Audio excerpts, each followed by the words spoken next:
अच्छा जी, हमारे साथ नईम साहब मौजूद हैं। नईम साहब, EPI सिंध, इसके हवाले से थोड़ा हमें बताइएगा कि इसका फोकस बच्चों के, मुझे बताया गया वबाई अमराज को लेकर भी है, लेकिन ख़ास तौर पे रमज़ान के महीने एंड बियॉन्ड, क्योंकि अब मौसम में तब्दीली आ रही है, तो आप लोगों के फोकस एरियाज़ क्या हैं? देखिए, बहुत शुक्रिया प्रोग्राम में बुलाने का। EPI सिंध जो है 12 हिफाजती बीमारियों पे काम करती है, जिसमें BCG से लेकर हेपेटाइटिस, जी। निमोनिया और जो है मीज़ल्स, रूबेला और DPT, ये जी। सब इसमें शामिल हैं। और ये वो बीमारियां जिनको जो बच्चे अगर टाइम से, इनके माँ बाप इनको ज़ीरो से लेकर जब बच्चा पैदा होता है उससे जी। लेकर और 24 महीने तक इनके अगर ये बाकायदा स्केड्यूल के मुताबिक इन हिफाजती बीमारियों के टीकाजात लगवा दी जाएँ तो इनसे ये बच्चे महफूज रह सकते हैं। पहले 1000 दिन जैसे कहा जाता है जी, जी। बच्चे की ज़िंदगी के बड़े अहम है, और उसमें उसकी वैक्सीनेशन में बड़ी इंटरेस्टिंग बात मुझे ये लगी कि अगर आप सिंध में एक नज़र डालते हैं 2022 के जो बदतरीन सैलाब की सिनेरियो थी, और लोगों ने कहा कि बड़ी अबतर हालात में यकीनन जो लोग डिस्प्लेस हुए थे उनका दर्द हमारे दिलों में है, उसमें बच्चे अक्सर वबाई अमराज से महफूज इसलिए थे क्योंकि जो आपका इस तरह की कैंपेन्स चल रही थी, ख़ास तौर पे इनकी वैक्सीनेशन से रिलेटेड, वो बड़ी अच्छी चल रही थी, बच्चों की डीवर्मिंग एक्टिविटीज़ ऑलरेडी थी, इसके अलावा मुख्तलिफ ही है, लेकिन ये एक ऑन गोइंग बैटल है। इतनी बड़ी तादाद में बच्चे हैं, यकीनन उनको वैक्सीनेट करना, उनको इम्यूनाइज़ करना बड़ा अहम होता है। नईम साहब, मुझे बताइएगा, एक तासुर ये भी है कि जब से ये कोविड के ईयर्स गुजरे हैं, बहुत सारी ऐसी बीमारियां जो पहले ख़त्म हो गई थी, जैसे हम मंकी पॉक्स की बात करते हैं, चिकन पॉक्स की बात करते हैं, मीज़ल्स की, वो दोबारा आई हैं और बड़ों में भी आई हैं। इज़ इट बिकॉज हमारी इम्यूनिटी अभी भी कॉम्प्रोमाइज्ड है, या आप इसको कैसे समझते हैं या समझाएंगे? देखिए, कोविड के डेज़ में एक तो जो वैक्सीनेशन थी ख़ासकर EPI के हवाले से, उसमें थोड़ा सा रुझान कम हुआ और सेंटर्स भी बंद हुए। सही। लेकिन जैसे ही कोविड का वो टाइम अभी ओवर भी नहीं हुआ था, तो हमारे जो वैक्सीनेशन सेंटर थे उन्होंने फुल फ्लैज तौर पे काम करना शुरू कर दिया था। सही। ना सिर्फ हमें, देखिए, हम 3 तरह से काम करते हैं। एक तो हमारे फिक्स साइट्स हैं, फिर हमारी आउटरीच साइट्स हैं, इसके अलावा हमारी मोबाइल वैन सर्विसेज हैं कि जो ऐसी कम्युनिटी हैं जो हमारे सेंटर्स पे नहीं आ सकते हैं या जिनको प्रॉब्लम है, वहाँ हमारी वैन्स जाती हैं। इसके अलावा हमारे जो वैक्सीनेटर्स हैं वो बाकायदा हमने उनको ड्रेस कोड दिया है, वो फुली एक हेल्थ केयर वर्कर के अटायर में with all their designation cards, वो उन कम्युनिटीज़ को जाते हैं, वहाँ आउटरीच सेटअप करते हैं, मोबिलाइज़ करते हैं उनको, कि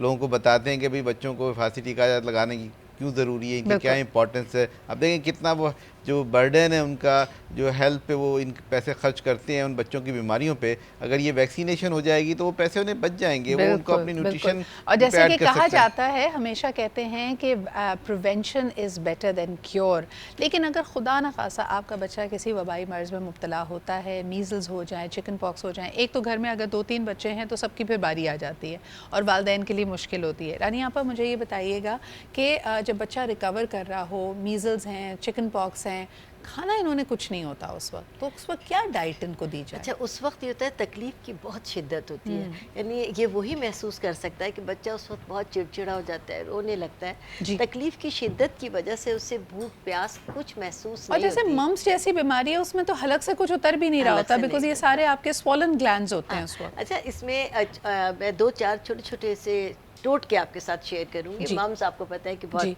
एक तकलीफ़ दे मर्ज़ है, बहुत ज़्यादा, और इसकी बहुत केयर करनी चाहिए कि मम्स नहीं हो तो ज़्यादा बेहतर है। तो इसके साथ जब बच्चा चिड़चिड़ा हो जाता है तो उसको बहुत प्यार से हल्की ग़िज़ा दीजिए, जैसे जी। साबूदाना दीजिए। हाँ। आप उसके लिए पॉरिश बना कर दें बच्चे को, जूसेस का इस्तेमाल कराएं, और कोशिश ये करें कि जब बच्चा मीज़ल्स के दौर से गुजर रहा हो तो ठंडी चीज़ों से अवॉइड करें। उस वक्त बच्चे का, उसको जलन हो रही होती है, मिर्चें लगती हैं, उसका दिल चाहता है कि वो ठंडी ठंडी चीज़ें लें, ठंडे से मशरूब पिए, तो उस वक्त कोशिश करें कि बच्चे को ठंडी ठंडी चीज़ों से बचाएं और उसको मोटिवेट करें प्यार से, मोहब्बत के साथ। और ये सिनेरियो बहुत लंबा नहीं होता, 3 दिन, 5 दिन या 7 दिन, इससे ज़्यादा नहीं होता है। इस वक्त बच्चे को आप एक्स्ट्रा केयर करें। एब्सोल्युटली। रानी आपा, नॉट जस्ट द चाइल्ड, लेकिन हम ये भी देखते हैं कि जो मदर होती है उसकी इम्यूनिटी भी बहुत लो होती है। आयशा, ये सवाल आपके पास लेके आना चाहूँगी। पोस्ट डिलीवरी अब आजकल देखने में आ रहा है कि बहुत सारी यंग ख़वातीन, हालांकि they have to nurse, they have to look after a baby, very frequently they are getting chicken pox, या तो वो कॉन्ट्रैक्ट कर लेती है अपने हॉस्पिटल या क्लिनिक के अंदर। मीज़ल्स, यानी अगर उन्होंने बचपन में ये बीमारियां नहीं हुई हैं, बड़ा तकलीफ़देह अमल होता है कि बेबी के साथ अगर आपको ये हो जाए, मदर्स को क्या करना चाहिए उस वक्त? मदर्स को सबसे पहले तो इम्पॉर्टेंट बात ये कि हमारे यहाँ जो ठंडे गर्म वाले कॉन्सेप्ट से माओं को डरा दिया जाता है वो ना करें। हाँ। सबसे इम्पॉर्टेंट ही वो चीज़ें हैं जो बच्चों के और माँ का स्पेशली जो उनके आयरन लेवल्स को जो है वो बेहतर कर सकें। हमारे यहाँ सबसे बड़ा जो मसला है वो आयरन डेफिशिएंसी एनीमिया का है, यानी कि खून की कमी। और जहाँ पे ये कमी हो जाती है वहीं पे माँ फिर पकड़ी जाती है, ठीक है। तो अंडा और गोश्त ये बेसिक ऐसी चीज़ें हैं, और दूध, ठीक है, ये माँ को तो प्रोवाइड करनी ही करनी है। तो अगर उसकी डाइट में सुबह नाश्ते में अंडा प्रोवाइड हो जाता है, दूध का इस्तेमाल सुबह शाम वो करती है, और दिन में एक दफ़ा माँ को गोश्त हम प्रोवाइड करके देते हैं कि देखें वो तो अभी इस मसले से वो गुजरी है, ठीक है। तो जो भी उसके घर में बुज़ुर्ग खातून हैं या जो उसको हेल्प करने वाले हैं, उन्होंने ही उसका ख्याल करना है। अगर 15 दिन भी माँ को अच्छी डाइट मिल जाती है तो अल्हम्दुलिल्लाह वो अपने पाँव पे खड़ी हो जाती है। बिल्कुल सही। तो यखनी भी बना और पहले टाइम में आप टू मच करने की कोशिश ना करें। अब तो मुझे बड़ा इंटरेस्टिंग लगता है, वेस्ट में उन्होंने बाकायदा इस तरह के सेंटर्स बनाए हैं जहां न्यूबॉर्न बेबी और मदर को आप at least 10 days 15 days look after कर सकते हैं। पोस्टमार्टम आप उनका ख्याल रखा जा सकता है। फिर मदर्स की डाइट, और उनसे कहते हैं कि अगर आप प्रोफेशनल भी हैं तो बड़ी तेज़ी से काम की तरफ वापस आने की कोशिश ना करें। लेकिन एक इंसान जिसको ये छुट्टी नहीं मिलती है वो है मदर, और हमारी शेफ़ कुर्रतुलैन जो कि फुर्ती से अपनी जल्दी जल्दी रेसिपीज़ बना रही है। मीठा आप ऑलरेडी बना भी चुकी हैं, ये देखिए, इसको कहते हैं स्पीड। इसका मुकाबला करें ना, कुर्रतुलैन स्पीड। अब एक नया हमने इस्तिलाह बनाई है। अच्छा जी, बताएं क्या क्या हुआ है? कोई डेजर्ट है ये, इसलिए मैं बहुत झटपट लेके आई हूँ ताकि इफ्तार में आपको ज़्यादा मेहनत ना करनी पड़े। इसमें नीचे मैंने बेस में केक स्लाइसेस लगाए और उसको मैंने सोक किया मिल्क, कंडेंस मिल्क अच्छी तरह मिक्स करना है, और कोकोनट, क्रश कोकोनट, ठीक है, डाल के अच्छी तरह मिक्स करके उसको अच्छे से सोक कर देना है। सोक करके आपने 15 मिनट्स फ्रिज में भी रख देना है, और सोकिंग के लिए मिल्क बहुत ज़्यादा यूज़ होगा। और उसके बाद मैंने क्रीम ली, अपना रूह अफ़ज़ा डाला, रूह अफ़ज़ा को मिक्स किया, फिर मैंने ये मिक्सचर जो है ऊपर स्प्रेड कर दिया। फिर आप इसको रेफ्रिजरेट कर दें और चिल्ड करके आप सर्व करें। अच्छा, और इसको चाहें तो स्ट्रॉबेरीज या किसी चीज़ से गार्निश भी कर सकते हैं ना? हम गार्निश करेंगे, थोड़ा सा ये चिल्ड हो जाए। दूसरी चीज़ ये कि मैंने बीफ बर्गर के लिए जो कीमा मैरिनेट किया हुआ है उसको थोड़ा सा टाइम देना है आपने, हाफ आवर तो मैरिनेशन का टाइम देना है आपने। वो मैंने मैरिनेट करके रखा हुआ था। उसके लिए जो सॉस यूज़ होगी, हमने मायोनीस में डालना है कनौर की चिली गार्लिक सॉस, क्योंकि कनौर की सॉसेस जो है हमारी इफ्तार की टेबल को बहुत मज़ेदार बना देती हैं। सही, क्योंकि रियल टोमेटोज़ के साथ ये बनी हुई है, तो इसमें कुछ मायोनीज़, इसमें तो रियल गार्लिक भी होगा ना? जी, टमाटो का जिक्र नहीं हो रहा है, इसमें गार्लिक भी असली है। गार्लिक भी असली है, बिल्कुल।